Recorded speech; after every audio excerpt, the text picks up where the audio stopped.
Mumbai Pune missing link वाहतुकीसाठी खुला। मुख्यमंत्री फडणवीस आणि दोन्ही उपमुख्यमंत्र्यांच्या हस्ते मिसिंग लिंकचं लोकार्पण। मुंबई आणि पुणे या दोन शहरातील प्रवासाचं अंतर कमी होणार, वाहतूक कोंडीपासून दिलासा।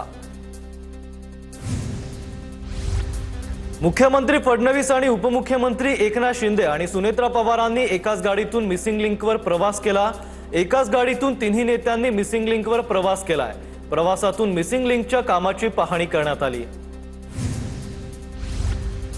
मुंबई पुणे महामार्गावर उभारलेल्या मिसिंग लिंक बोगद्याची गिनीज बुक ऑफ वर्ल्ड रेकॉर्डमध्ये नोंद। जगातील सर्वात रुंद बोगदा म्हणून गिनीज बुकमध्ये नोंद करण्यात आली आहे। मिसिंग लिंकला आता कनेक्टिंग लिंक बोललं पाहिजे। मिसिंग लिंकला नाव काय द्यायचं ते लवकरच ठरवू। मिसिंग लिंकमुळे प्रवासाचा वेळ 30 मिनिटांनी कमी होईल, मुख्यमंत्री देवेंद्र फडणवीसांचं वक्तव्य। मिसिंग लिंकची संकल्पना 2010 सालची होती, मात्र विविध 13 कारणं देऊन तत्कालीन सरकारनं फाईल बंद केली। मुख्यमंत्री फडणवीसांचा तत्कालीन सरकारवर निशाणा। आम्ही प्रगती आणि विकासाची मिसिंग झालेली लिंक कनेक्ट केली। भूमिपूजन केलेल्या कामाचं आम्हीच लोकार्पण करतोय। आम्ही विकासाचा वेग कायम राखला, उपमुख्यमंत्री शिंदेंचं भाष्य। मुंबई पुणे एक्सप्रेसवेवर पुण्याला जाणाऱ्या मार्गिकेवर प्रचंड वाहतूक कोंडी। खालापूर टोल नाका ते बोरघाट पर्यंत वाहतूक कोंडी। सलग आलेल्या सुट्ट्यांमुळे गावाला जाणाऱ्यांची संख्या वाढल्यानं वाहतूक कोंडी सोडवण्यासाठी रायगड पोलिसांची दमछाक। वाहतूक कोंडीत अडकलेल्या वाहनधारकांची आणि त्यांच्या कुटुंबियांची माफी मागतो।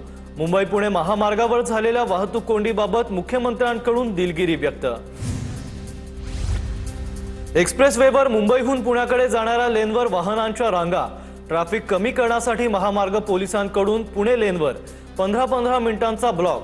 सलग सुट्ट्यांमुळे अमृतांजन पूल ते खालापूर टोलपर्यंत वाहतूक कोंडी।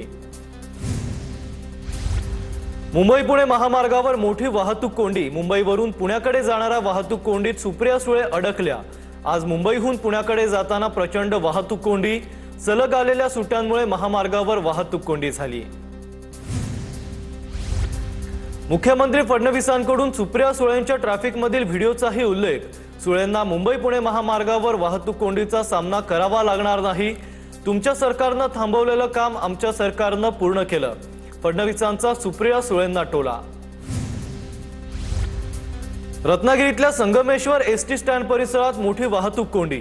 संगमेश्वर एसटी स्टँड पासून मुंबईच्या दिशेनं 2 ते 3 किलोमीटरच्या रांगा। पुलाच्या कामामुळे एकेरी वाहतूक सुरू असल्यानं वाहतूक कोंडी। मुंबई गोवा महामार्गावर नागोठणे ते कोलाड दरम्यान प्रचंड वाहतूक कोंडी। वाहनांच्या तब्बल 3 ते 4 किलोमीटर पर्यंत लांबच लांब रांगा। सलग सुट्ट्या आणि विकेंडमुळे वाढलेल्या पर्यटकांच्या गर्दीमुळे परिस्थिती अधिक गंभीर। इराण अमेरिका युद्धाचा देशात महागाईचा भडाका। कमर्शियल गॅस सिलेंडर 993 रुपयांनी महागला।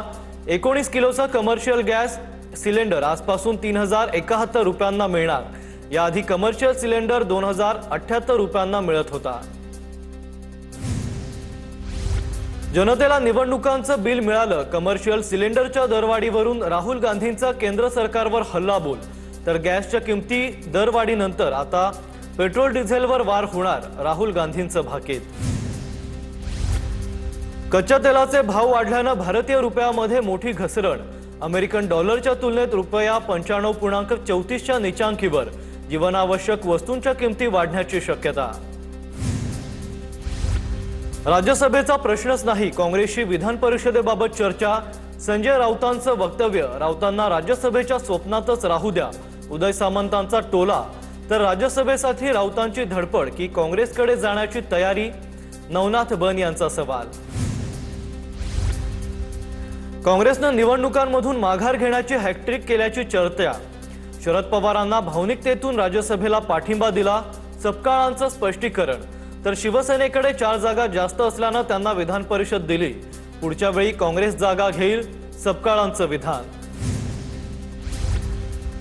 सुनेत्रा पवारांनी भाजपची साथ सोडली तर एकत्र येऊ शकतो, पण भाजपच्या मांडीला मांडी लावून बसले तर एकत्र कसे येणार, रोहित पवार यांचं वक्तव्य। तर भाजपची साथ न सोडल्यास पवार विरुद्ध पवार लढत होऊ शकते, रोहित पवारांची प्रतिक्रिया। बीडमध्ये सुषमा अंधारेंच्या समर्थनार्थ बॅनर लागले। बॅनरवर सुषमा अंधारेंचा निष्ठावंत म्हणून उल्लेख करण्यात आलाय। बच्चू कडूंनी शिवसेनेत प्रवेश केल्यानंतर किल्ले रायगडावर छत्रपती शिवाजी महाराजांचं दर्शन घेतलं। शिवरायांचं दर्शन घेऊन नवीन राजकीय प्रवासाची बच्चू कडू यांच्याकडून सुरुवात करण्यात आली आहे।